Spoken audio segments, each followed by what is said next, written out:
Penguin Random House Audio presents Getting Things Done, The Art of Stress-Free Productivity by David Allen. Foreword by James Fallows. Read for you by the author. Note to listeners, this audiobook contains a downloadable PDF of charts and resources from the book.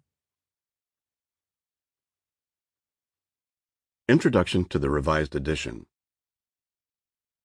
What follows is a total rewrite of the first edition of Getting Things Done, originally published in 2001. Well, a sort of rewrite. I actually retyped the original manuscript start to finish with the goal of identifying and revising content and language that was either incomplete, outdated, or otherwise not optimal for keeping the book functional as a continuing and evergreen manual, one that would be useful globally and remain relevant and applicable for the 21st century and even beyond. I also wanted to incorporate the most significant and interesting things I've seen and learned about the methodology that Getting Things Done introduced, as I've continued to be involved with it in myriad ways since the book's first publication. That includes my own deeper understanding of its power, subtlety, and range of application, as well as how it has been received as awareness of it has spread around the world. What didn't need to change as I reassessed the book were its fundamental principles and core techniques. As I crafted this new edition, reacquainting myself with what I wrote then was a gratifying acknowledgement that the principles of stress-free productivity I described, and even most of the best practices of how to apply them, haven't wavered, nor will they, in the foreseeable future. In order for a space exploration team to land on Jupiter in 2109, they will have to employ the same principles for maintaining control and focus as anyone does today. They'll still need some version of an in-tray, explained later, to capture potentially meaningful inputs they didn't expect in order to trust their choices about what to focus on during their first excursion. And next action decision-making will always be critical for successful execution of any task, whatever its scope. Because many elements of the way we live and work have changed since the first edition, though, I've made appropriate recalibrations in the fundamental material, and will share my thoughts here about things that I consider new and interesting in this arena, offering relevant advice to both those new to this methodology and the Getting Things Done aficionados who may be listening to this edition and want to keep abreast of the latest developments concerning it. What's new? Here are some of the key areas in the What's New category that have influenced my revision. The rise of digital technology. The continuing manifestation of Moore's law, digital processing power increasing exponentially over time, along with the social and cultural ramifications of the expansion of the digital world into our daily lives, never fails to surprise, delight, and overwhelm us. Because Getting Things Done deals primarily with the content and meaning of what we need to manage, irrespective of how it shows up or gets organized, whether in digital form or on paper, advances in technology are to some degree irrelevant to the essence of its methodology. An email request means essentially the same thing and has to be processed the same way as a favor asked of you at the coffee machine. But the wired wireless world has both enhanced and exacerbated how we can apply the core practices of capturing, organizing, and accessing what's meaningful. While we now have access to lots of super tools and apps that show up on an almost daily basis and do really great stuff, that plethora of options can easily blow our productivity fuses.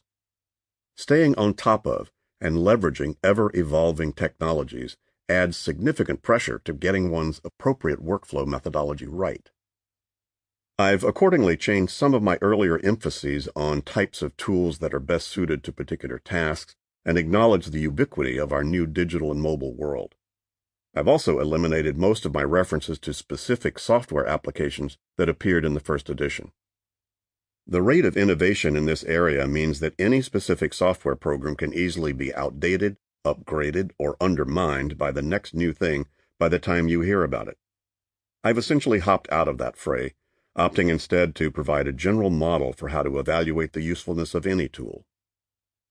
For this edition, I grappled with how much attention to continue to devote to paper-based tools and materials, especially for capturing, reference filing, and incubating, as many in the younger generations have come to believe they don't have to deal with paper at all.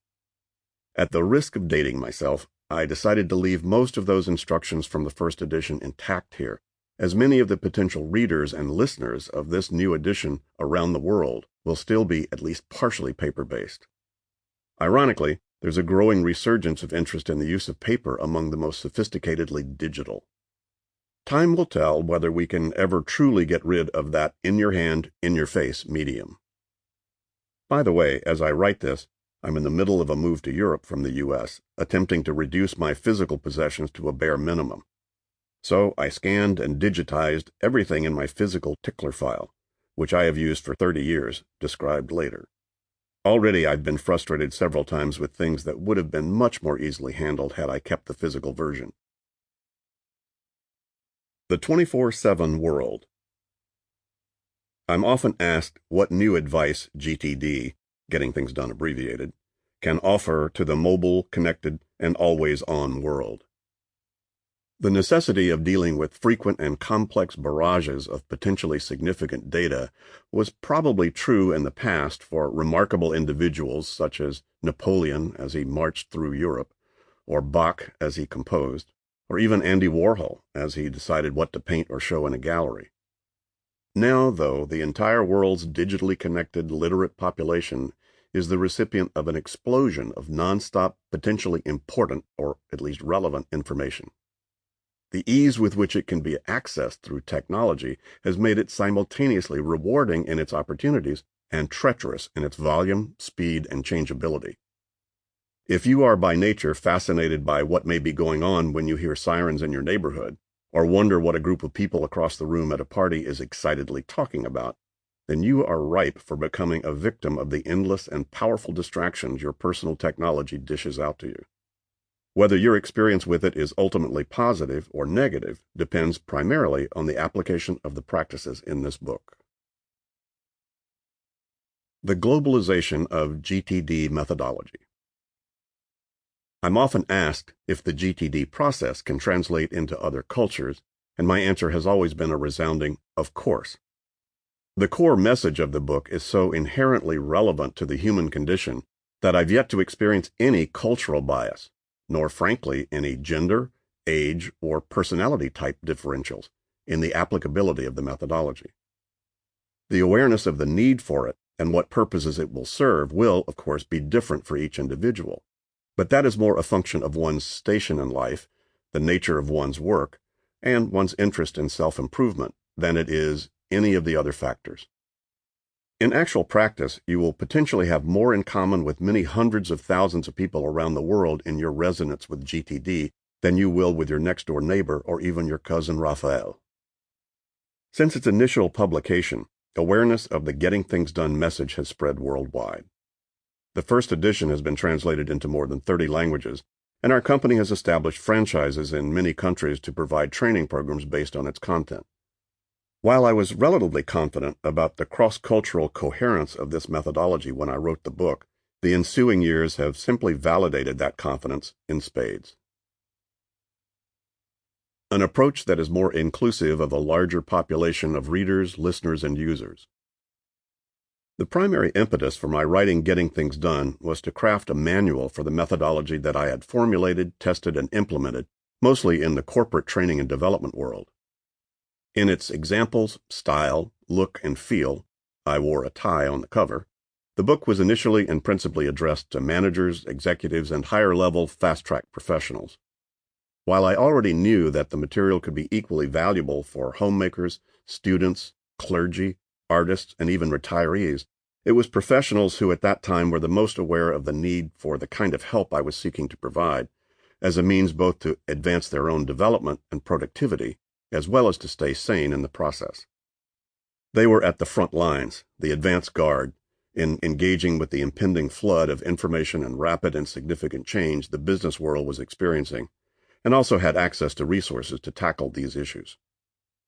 Today, there is a much more universal interest in the results that can be achieved with relaxed, focused control, and the realization that it is not just a one-shot recipe of time management tips simply for business professionals, but in fact, a lifestyle practice necessary to deal with the new world most all of us are experiencing, I regularly receive testimonials from a diversity of people around the world. Sample complete. Ready to continue?